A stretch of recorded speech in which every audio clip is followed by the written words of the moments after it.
to apologize to those women? Look, here's the deal. I am so, like, for example, I actually thought in my head when I walked out here, I mean, do I... I know. We're friends. It's tricky.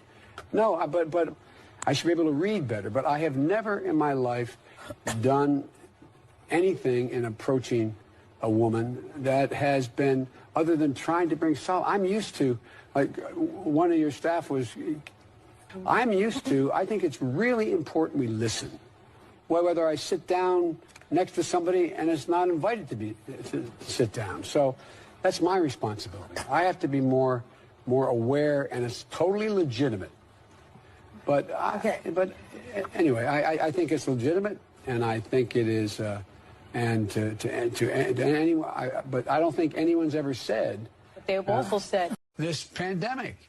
The pandemic is that the president has no intercourse whatsoever with the rest of the world on dealing with these things. We led, like Barack Obama led in the in the pandemic that occurred when we were in office. It was kept in Africa. We organized the world. We put things together.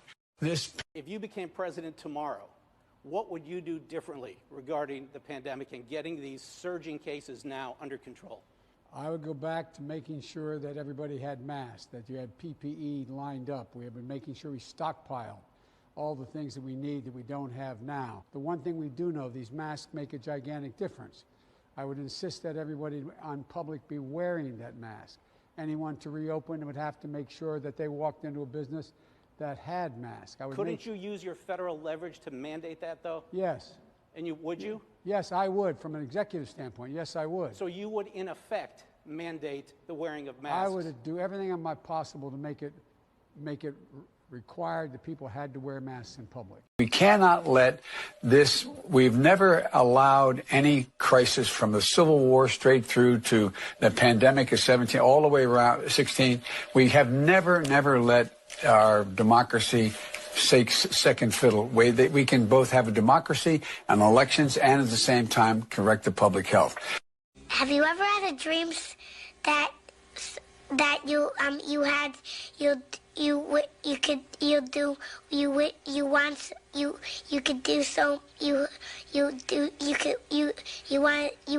him to do you so much you could do anything? To say this politely is to lower the rhetoric based on division. Stop appealing to the